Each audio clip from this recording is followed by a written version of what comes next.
Kami takkan berpaling, selamanya tak berpaling dari yang kami imani. Di bawah naungan pedang dengan petunjuk Al-Quran menghancurkan tirani. Berjuang di atas al-haq ya jundullah, berjuang di atas al-haq ya jundullah, jundullah. Innahu min Sulaiman wa innahu bismillahirrahmanirrahim. Dan pembahasan yang kita akan bahas, kita akan fokus kepada Siratul Mustafa Nabiyyina Muhammadin sallallahu alaihi wa ala alihi wasallam. Dan malam ini kita akan membahas tentang sejarah Mekah sebelum Islam. Ma'asyiral muslimin yang dimuliakan Allah Subhanahu wa ta'ala,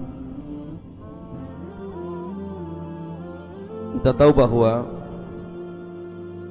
kalau kita cerita tentang Mekah tentu erat kaitan cerita tentang Ka'bah,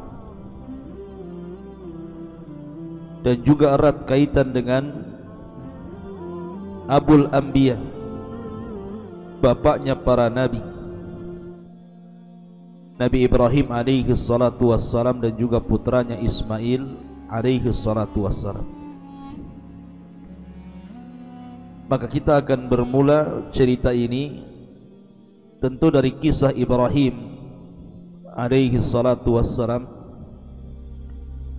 dan juga Ismail, sampai secara singkat kepada zaman sebelum Nabi sallallahu alaihi wasallam dan juga dilahirkannya Nabi sallallahu alaihi wasallam, kemudian diangkatnya beliau menjadi nabi dan rasul, dan seterusnya. Ma'asyiral muslimin yang dimuliakan Allah Subhanahu wa ta'ala, kita tahu bahwa ketika Ibrahim alaihi salatu wassalam membawa salah satu istrinya Hajar, yang ketika itu sudah melahirkan Ismail, karena ada sebab cemburunya Sarah, istri pertamanya. Tentu apabila Allah Subhanahu wa ta'ala menghendaki sesuatu, tentu Allah akan membuat sebabnya. Mungkin sebab itulah maka Ibrahim harus membawa Hajar dari Palestina menuju negeri yang kering kelontang, tidak ada air, tidak ada tumbuhan, tidak ada makanan, bahkan tidak ada manusia yang sampai ke tempat itu. Maka Nabi Allah Ibrahim alaihi salatu wassalam pun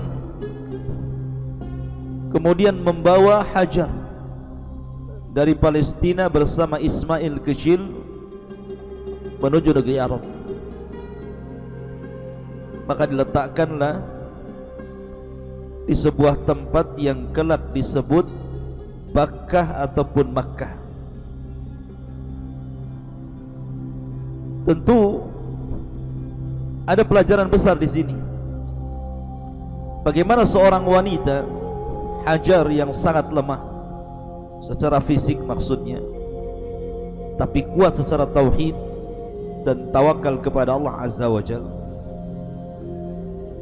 bisa diletakkan di sebuah lembah, biwadin ghairi di zar'in, sebuah lembah yang tidak ada tanaman di situ.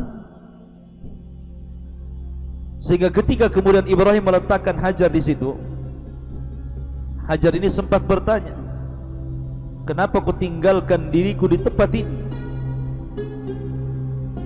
Tetapi Ibrahim memang dilarang oleh Allah Azza wa Jalla untuk memberikan alasan ataupun menjawab. Ibrahim hanya terdiam saja. Sampai akhirnya ketika Ibrahim pergi menjauh, maka Hajar pun mengatakan, apakah ini semua perintah Allah Azza wa Jalla? Kalau memang ini perintah Allah Subhanahu wa taala, idzan lan yudayyi'una Allah. Kalau begitu saya yakin Allah Subhanahu wa taala tidak mungkin menyia-nyiakan saya di tempat ini. Kalau kau hendak pergi, pergilah sana.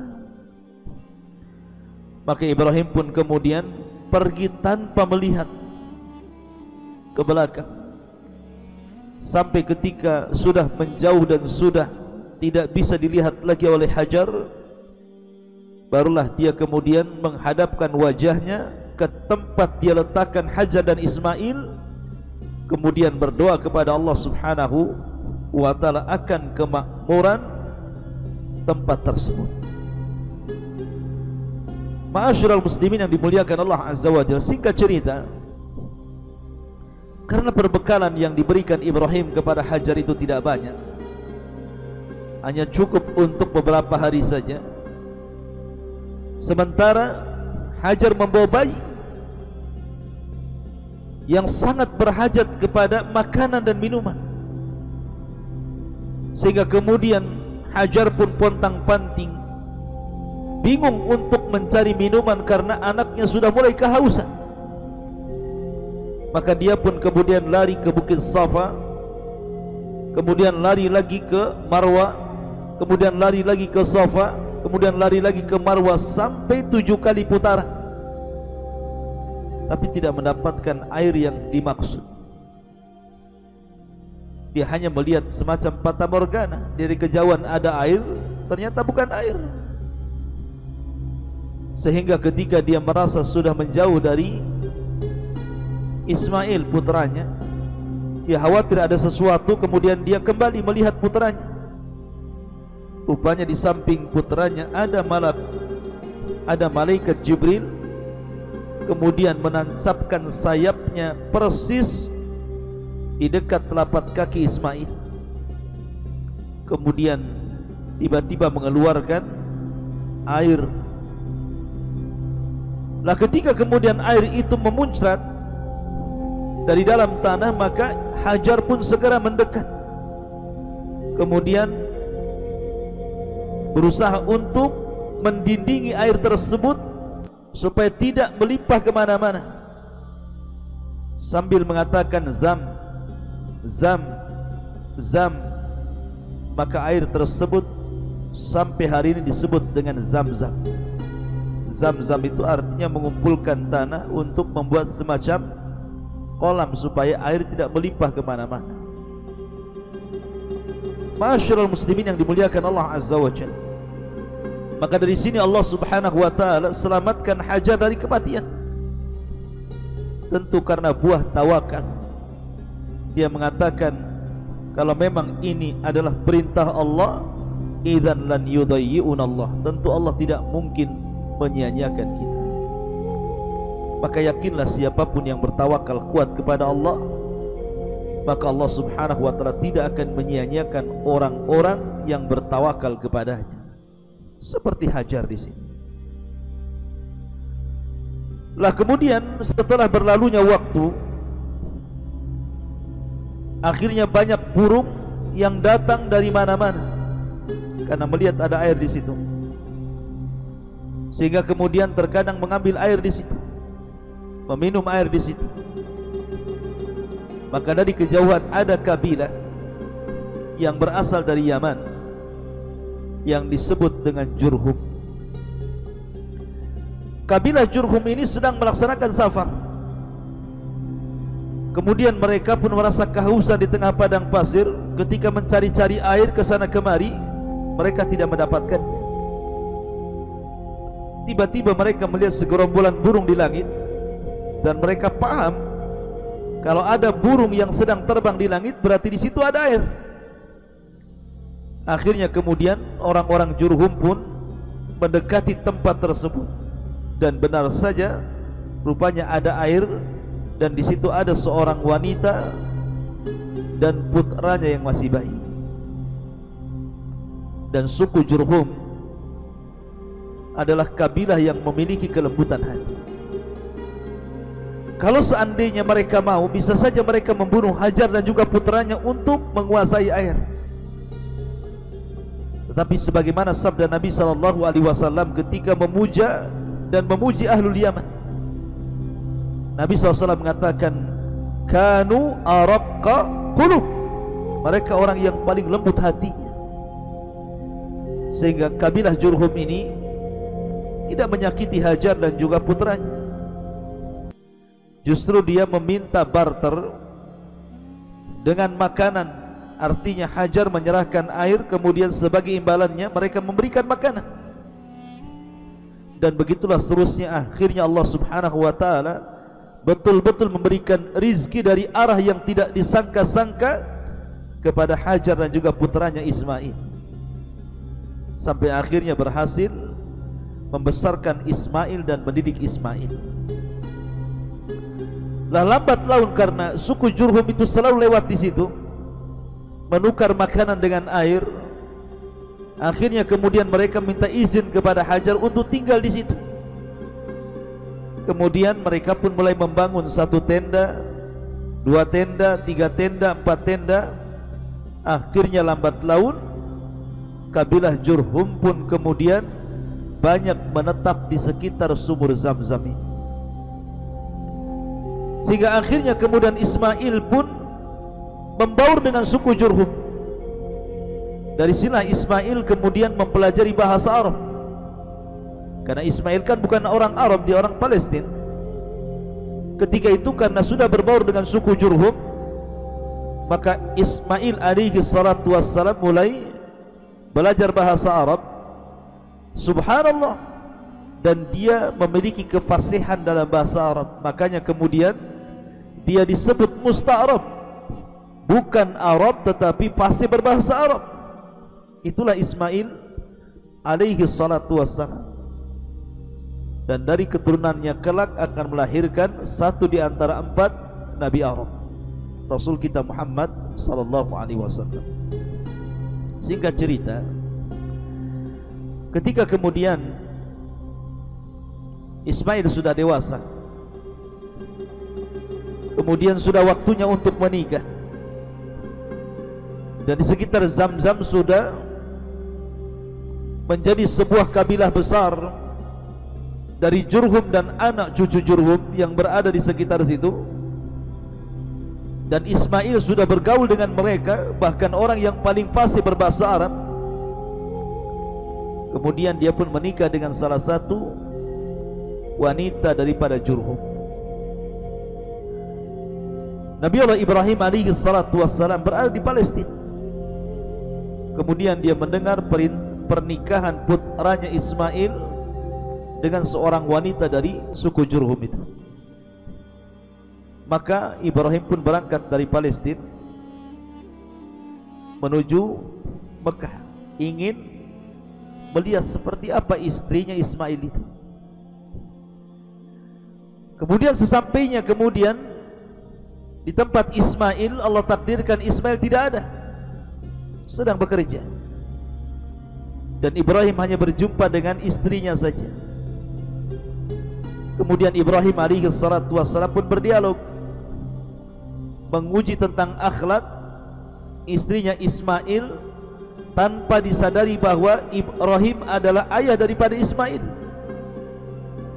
Maka istri Ismail ini kemudian mengeluh akan kehidupan dirinya dan rumah tangganya. Intinya kecewa dan tidak bersyukur kepada Allah Subhanahu wa ta'ala. Maka Ibrahim alaihi salatu wassalam berwasiat kepada istri Ismail yang pertama dengan mengatakan, kalau engkau berjumpa dengan suamimu, titipkan wasiat dariku, ghayyir atabata babik, ghayyir atabata babik. Apa itu? Maksudnya ghayyir atabata babik, robahlah tangga arah pintu depan rumahmu. Itu artinya ghayyir atabata babik. Akhirnya kemudian Ibrahim pun pergi. Ketika istri pertamanya Ismail ini kemudian berjumpa dengan Ismail, kemudian diceritakan tentang seorang yang sudah tua datang, kemudian bertanya soal rumah tangga kita. Kemudian aku jawab seperti ini seperti itu. Tiba-tiba dia menitip pesan kepadamu, agar engkau merubah tangga mengarah depan rumah. Ghayyir atabatabah.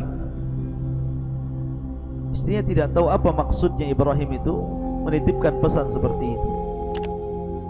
Maka tiba-tiba Ismail mengatakan, sungguh yang datang kepadamu adalah orang tuaku, dan sungguh orang tuaku berpesan agar aku menceraikan dirimu. Maka Ismail pun menceraikan istri pertamanya karena perintah ayahnya Ibrahim.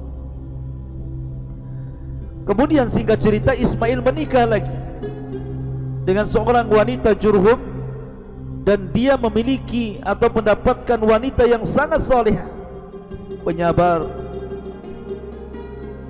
dan pasrah kepada Allah Azza wa Jal, dan menerima apa adanya bersama suaminya Ismail.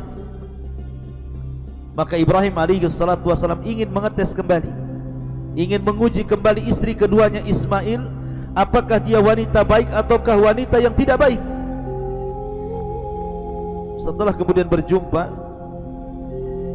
kemudian wanita ini banyak memuji Allah Subhanahu wa ta'ala, memuji suaminya, bersyukur akan kondisi dan keadaannya. Maka Nabi Ibrahim alaihi salatu wasallam berpesan kepada istri Ismail tanpa sepengetahuannya bahwa dirinya adalah orang tua Ismail, dan mengatakan, titipkan salamku kepada suamimu, katakan dariku, tsabbit atabatabah. Jangan kau robah lagi tangga depan menuju rumah depan. Akhirnya setelah Ibrahim pergi, kemudian istrinya bercerita, kemudian menyampaikan pesan Ibrahim agar jangan merubah tangga menuju depan rumahmu. Maka Ismail alaihi salatu wasallam mengatakan kepada istri keduanya, itu adalah ayahku, dan ayahku berpesan agar diriku tidak menceraikan dirimu. Maka dari pernikahan Ismail yang kedua dan mendapatkan wanita salehah, akhirnya kemudian dari istrinya ini turun-temurun memiliki keturunan sampai kepada Adnan, dan Adnan sampai kepada Abdul Manaf, dan Abdul Manaf sampai kepada Abdullah, dan Abdullah melahirkan Sayyidul Anbiya wal Mursalin Muhammadin sallallahu alaihi wa ala alihi wasallam. Ma'asyiral muslimin, di sini ada pelajaran bahwa orang tua walaupun anaknya sudah menikah, walaupun anaknya sudah berumah tangga, maka kewajiban memberikan nasihat orang tua kepada anaknya itu tidak terputus. Sebagaimana Ibrahim alaihi salatu wassalam tidak terputus berikan nasihat kepada putranya Ismail walaupun sudah berumah tangga. Maka Anda seorang ayah atau orang tua, kemudian Anda memiliki anak dan sudah menikah, maka tetaplah nasihat itu jangan terputus. Kalau Anda melihat anak Anda ini melenceng sedikit, maka cepat nasihati. Karena ini masuk pada firman Allah Subhanahu wa ta'ala, "Qu anfusakum wa ahlikum nar." Jagalah diri kalian plus keluarga kalian dari api neraka. Ma'asyiral muslimin yang dimuliakan Allah Subhanahu wa ta'ala, ketika kemudian Ibrahim alaihi salatu wassalam meninggal Siti Sarah di Palestina, kemudian dia pun tinggal di Mekah bersama Ismail. Ada sebuah peristiwa yang sangat menakjubkan antara hubungan ayah dengan anak ini. Di antaranya peristiwa tentang ujian Allah Subhanahu wa ta'ala yang sangat berat yang Allah timpakan kepada Ibrahim. Ketika Ibrahim alaihi salatu wassalam meletakkan Hajar, dan Ismail ketika itu sudah menginjak usia 15 tahun. Dan kita tahu 15 tahun itu disebut dalam Al-Quran, falamma balagha ma'ahu sa'yu, itu usia sa'yu, usia yang memang sudah bisa diandalkan. Jadi kalau Anda punya anak usia 15 tahun, Kan usia 15 tahun itu kan sudah bisa diajak bicara, diajak diskusi, sudah bisa disuruh-suruh.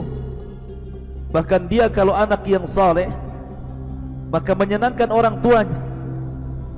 Itulah Ibrahim alaihi salatu wassalam melihat Ismail sudah dewasa dan usianya sudah 15 tahun, sudah menginjak balik. Tiba-tiba Ibrahim alaihi salatu wassalam dikejutkan dengan sebuah mimpi. Dalam mimpinya Ibrahim alaihi salatu wassalam sedang menyembelih Ismail, betul-betul disembelih. Dan mimpi para nabi berbeda dengan mimpi kita. Mimpi para nabi itu hak, mimpi para nabi itu wahyu. Dan mimpi kita itu boleh jadi wangsit, boleh jadi dari syaitan, bunga-bunga tidur. Tapi mimpi para nabi itu wahyu. Sehingga ketika kemudian Ibrahim alaihi salatu wassalam keesokan harinya, di malam harinya dia bermimpi menyembelih putranya Ismail. Dan Ismail ketika itu sudah dewasa, sudah usia 15 tahun, sudah bisa diajak berdiskusi, berbincang-bincang, tukar pikiran, digunakan tenaganya. Pokoknya itu usia yang sangat disukai oleh para ayah, apalagi memiliki anak yang soleh. Maka Ibrahim alaihi salatu wassalam memanggil putranya Ismail dan mengatakan, ya bunai, inni ara fil manam anni adbahuka fangdur madza tara. Wahai anakku Ismail, ayahmu bermimpi semalam bahwa ayahmu menyembelih dirimu. Fangdur madza tara, coba bagaimana menurut pendapatmu wahai Ismail? Subhanallah, sebuah perintah yang datang dari Allah Subhanahu wa ta'ala kepada para nabi. Tidak boleh perintah itu kecuali harus dilaksanakan, dan tidak boleh sebuah perintah itu harus meminta pendapat orang. Artinya ketika Allah Subhanahu wa ta'ala merintahkan Ibrahim untuk menyembelih putranya, tidak boleh Ibrahim itu meminta pendapat Ismail. Harusnya Ibrahim itu segera mengambil pisau kemudian menyembelih Ismail. Tapi kenapa pula perintah Allah Azza wa Jal oleh Ibrahim alaihi salatu wassalam kemudian dimintai pendapat Ismail dengan perintah itu?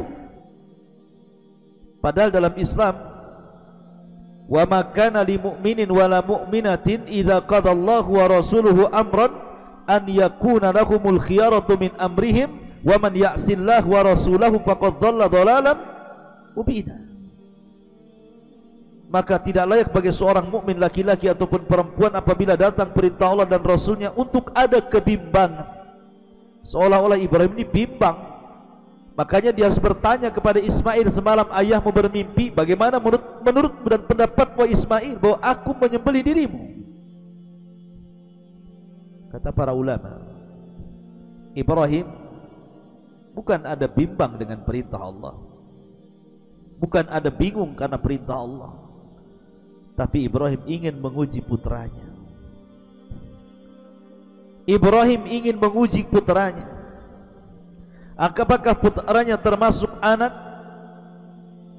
dari anak-anak yang saleh, ataukah putranya tidak demikian. Tapi Ismail ada keturunan Hajar yang memiliki tawakal yang sangat besar, yang mengatakan kalau memang ini perintah Allah, idzan lan yudayyi'un Allah. Kalau ini perintah Allah, yakin Allah tidak menyia-nyiakan saya. Maka Ismail pun dengan tegas mengatakan kepada ayahnya, ya abatib alma tu'mar satajiduni insyaallah minas sabirin. Wahai ayahku, lakukan saja. Kalau ini perintah Allah Subhanahu wa ta'ala, lakukan saja. Persis seperti perkataan ibundanya, tawakal kuat, lakukan saja. Kalau ini perintah Allah, engkau akan mendapati diriku insyaallah, jika Allah berkehendak, minas sabirin, termasuk hamba-hamba Allah yang sabar. Dan ini penting, seorang ayah berdialog dengan anak di usia 15 tahun. Karena ini bagian daripada pendidikan. Karena usia-usia seperti itu kadang-kadang memiliki cita-cita dan angan-angan. Artinya di sini ada pelajaran tarbiyah, ilmu parenting, pendidikan seorang ayah kepada anak. Ma'asyiral muslimin yang dimuliakan Allah Subhanahu wa taala. Maka Ismail pun dalam riwayat Israiliyat kemudian pulang berpamitan dengan ibundanya Hajar. Bukan hanya itu saja, dia ambil pisaunya, dia ambil talinya. Kemudian setelah dia berpamitan dengan ibundanya, dia datang kembali ke ayahnya Ibrahim alaihi salatu wassalam. Kemudian dia katakan kepada Ibrahim agar Ibrahim mengikat dirinya, supaya kalau seandainya dia kesakitan akibat penyembelihan itu, dia tidak bisa lari karena terikat.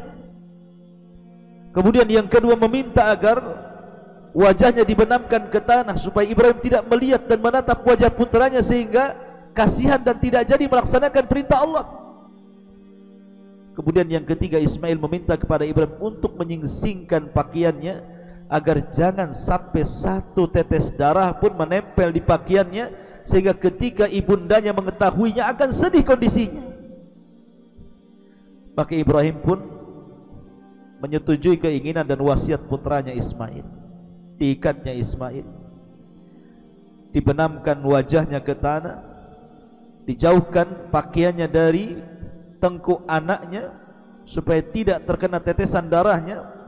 Ketika betul-betul pisau sudah dijalankan di tengkuk Ismail, betul-betul sudah dijalankan seperti ini, rupanya Allah buat tumpul pisau itu, dan pisau itu tidak melukai sama sekali leher daripada Ismail. Padahal Ibrahim sudah berusaha itu menjalankan, menggorok itu dengan pisau tersebut, tetapi Allah buat tumpul pisau itu. Sampai akhirnya teriakan datang dari langit dan mengatakan, "An ya Ibrahim qad saddaqta ru'yah." Wahai Ibrahim, engkau sudah membenarkan ru'yah, mimpimu, karena itu perintah Allah Subhanahu wa taala. Maka Allah Subhanahu wa taala mengatakan, "Wa fadainahu bidzibhin adzim wa taraknahu fil akhirin." Maka kami gantikan Ismail dengan kambing besar, yang konon katanya kambing ini adalah kambing yang pernah dikorbankan Habil. Ketika Habil diuji oleh Adam untuk berkorban bersama putra Adam yang lainnya Qabil, maka Habil berkorban dengan kambing dan kemudian diterima kambingnya dan dimasukkan ke surga. Maka kambing ini kemudian diturunkan kembali ke bumi sebagai pengganti daripada Ismail, dan dari silah permulaan syariat kurban yang kemudian menjadi syariat bagi umat Islam sampai hari ini. Ma'asyiral muslimin yang dimuliakan Allah Subhanahu wa taala, teman-teman dan juga ikhwan-ikhwan yang berada di Kedah Malaysia, dan siapapun yang menyaksikan kajian di malam hari ini, semoga Allah Subhanahu wa taala menjaga kita semuanya dari penyebaran pandemi yang luar biasa, dan semoga Allah Subhanahu wa taala mengangkat bala dan juga virus corona dari negeri kita dan negeri Anda atau negeri kaum muslimin semuanya. Ma'asyiral muslimin yang dimuliakan Allah Azza wa Jalla, ketika itu maka Ibrahim alaihi salatu wassalam pun hidup bersama Ismail di Mekah, sampai akhirnya Allah Subhanahu wa taala perintahkan kepada Ibrahim untuk membuat Ka'bah. Di sini cerita dimulai tentang kisah daripada Ka'bah. Sebenarnya Ka'bah ini bukan Ibrahim yang membuat dari awal, tidak.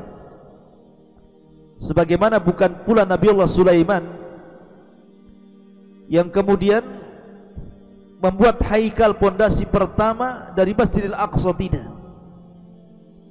Ibrahim ataupun Sulaiman hanya meneruskan pondasi yang sudah ada. Karena ada yang mengatakan dalam riwayat bahwa yang pertama kali membangun Ka'bah ini adalah para malaikat untuk tempat ibadahnya Nabi Adam alaihi salatu wassalam dan mendekatkan diri kepada Allah azza wa jalla. Kemudian direnovasi oleh Adam alaihi salatu wassalam, kemudian rusak, direnovasi lagi oleh Nabiullah Syith alaihi salatu wassalam, dan begitu seterusnya sampai di masa Ibrahim alaihi salatu wassalam Ka'bah itu sudah hilang, tapi pondasinya ada terkubur dalam tanah.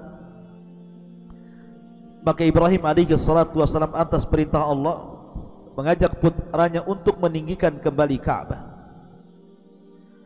Akhirnya kemudian dua orang mulia ini mencari-cari pondasi Ka'bah dan kemudian ditemukan. Maka mulailah kemudian keduanya membangun Ka'bah itu sedikit demi sedikit, sebata demi sebata. Akhirnya lambat laun Ibrahim pun dan Ismail berhasil meninggikan Ka'bah. Wa id yarfa'u Ibrahimul qawa'ida wa Ismail. Dan ingatlah ketika Ibrahim dan juga Ismail meninggikan Ka'bah. Kemudian apabila lelah letih membangun, maka beliau pun istirahat di sebuah tempat di dekat dengan Ka'bah.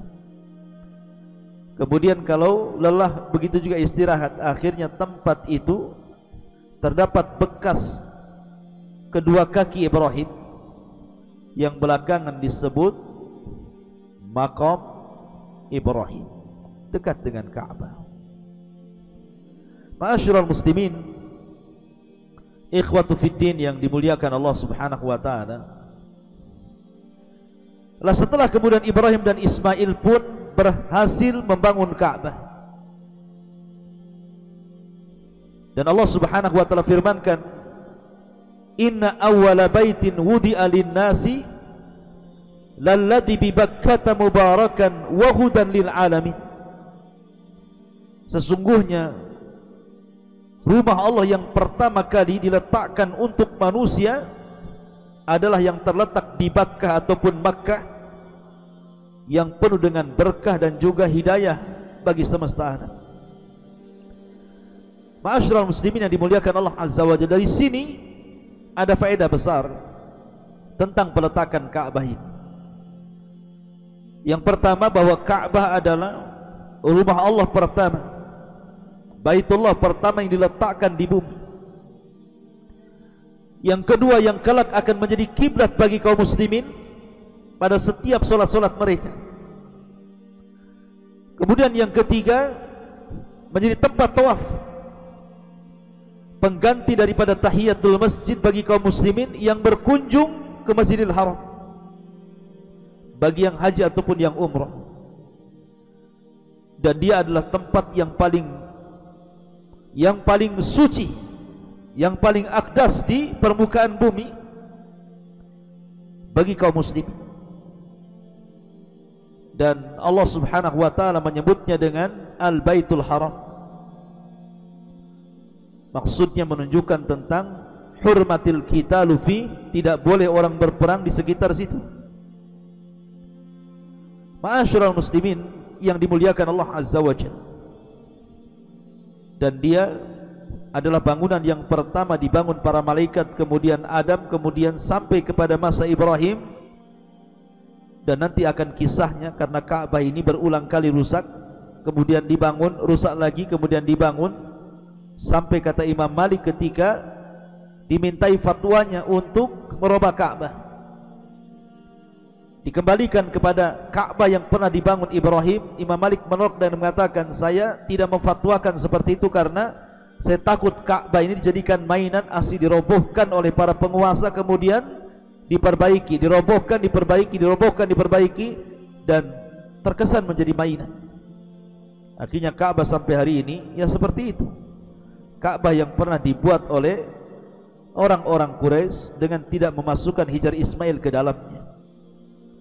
Tentu karena orang-orang jahiliyah ketika itu kurang dana, karena harus disyaratkan dari harta yang halal, sehingga mereka tidak merampungkan Ka'bah itu sampai seperti yang pernah dibangun oleh Nabiullah Ibrahim alaihi salatu wassalam. Intinya bahwa ketika Ibrahim selesai membangun Ka'bah, maka Allah Subhanahu wa taala perintahkan kepada Ibrahim untuk mengundang manusia untuk haji. Maka kemudian Ibrahim pun meminta alasan kepada Allah, ya Rabb, suaraku terbatas. Kalau aku harus mendatangi manusia dari ujung barat, ujung timur, ujung selatan, ujung utara, menyampaikan bahwa ada syariat haji, aku tidak sanggup.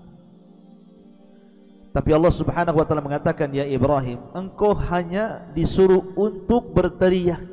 Aku yang menyampaikan suaramu ke ujung barat, ke ujung timur, ke ujung selatan, ke ujung utara. Dan itu salah satu mukjizat Nabi Ibrahim alaihi salatu wassalam, di mana suaranya sampai ke ujung-ujung arah itu. Maka mulailah Ibrahim pun menyeru manusia. Bahkan di antara doanya, faj'al af'idatan minan nas tahwi ilaih. Ya Allah, jadikan hati-hati manusia itu rindu untuk senantiasa mengunjungi tempat ini.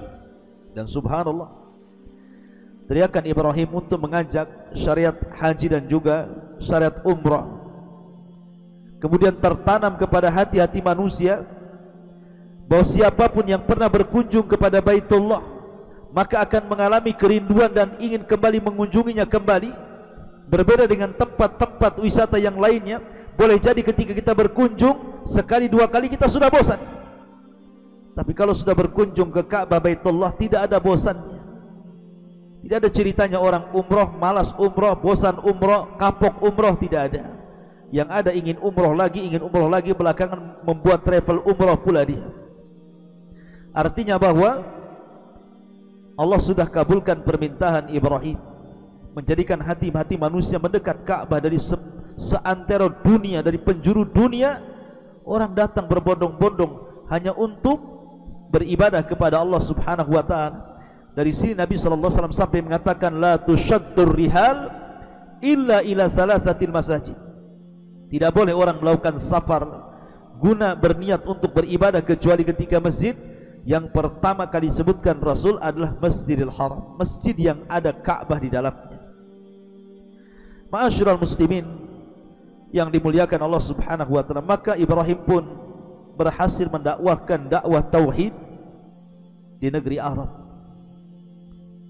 negeri yang pernah ditempati oleh orang-orang Amalikun, negeri yang dahulunya para penyembah berhala. Tapi setelah Ibrahim alaihi salatu wassalam menetap di negeri tersebut, kemudian estafet dakwah dilanjutkan oleh Ismail alaihi salatu wassalam, maka banyak manusia mentauhidkan Allah Subhanahu wa taala, khususnya di negeri Arab. Dan itu cukup lama. Sampai Ismail meninggal, ada lagi yang melanjutkan estafet dakwahnya, kemudian meninggal lagi, ada lagi, kemudian dilanjutkan estafet dakwahnya sampai pada waktunya ketika kemudian suku Jurhum dikalahkan oleh Khuza'ah. Kemudian Khuza'ah sampai menimbun sumur Zam-Zam karena alasan politik. Kemudian muncul seorang laki-laki dari sekian tokoh-tokoh Khuza'ah, pendahulu-pendahulu mereka, muncul orang yang bernama Amru ibn Luhai. Dialah yang merubah agama Ibrahim yang menyembah Allah, bertauhid kepada Allah, menjadi agama penyembah berhala. Bagaimana kisahnya Amr ibn Luhai? Bagaimana pula kemudian berhala-berhala yang pernah ada di zaman Nabi Nuh alaihi salatu wassalam. La tadarunna waddan wala suwa'an wala yaghutha wa ya'uka wa nasra. Berhala-berhala Wad dan juga Suwa dan yang lainnya sampai di Jazirah Arab. Kemudian orang-orang Arab kembali menyembah berhala, padahal sebelumnya mereka menyembah Allah Subhanahu wa taala, mentauhidkan Allah karena asar daripada dakwah Ibrahim. Dan bagaimana pula nasib Amr ibn Luhai setelah kemudian meninggal? Kemudian bagaimana pula negeri Arab kembali mentauhidkan Allah setelah manusia hancur akidah mereka dan menjadi penyembah berhala. Jadi kisah ini masih panjang, masih perlu beberapa pembahasan tentang kisah Arab sebelum kedatangan Islam. Karena juga waktu, saya minta maaf karena memang kondisi di pesantren ini juga masih anak-anak baru masuk sekolah sehingga banyak kegiatan. Jadi karena waktu juga saya minta maaf.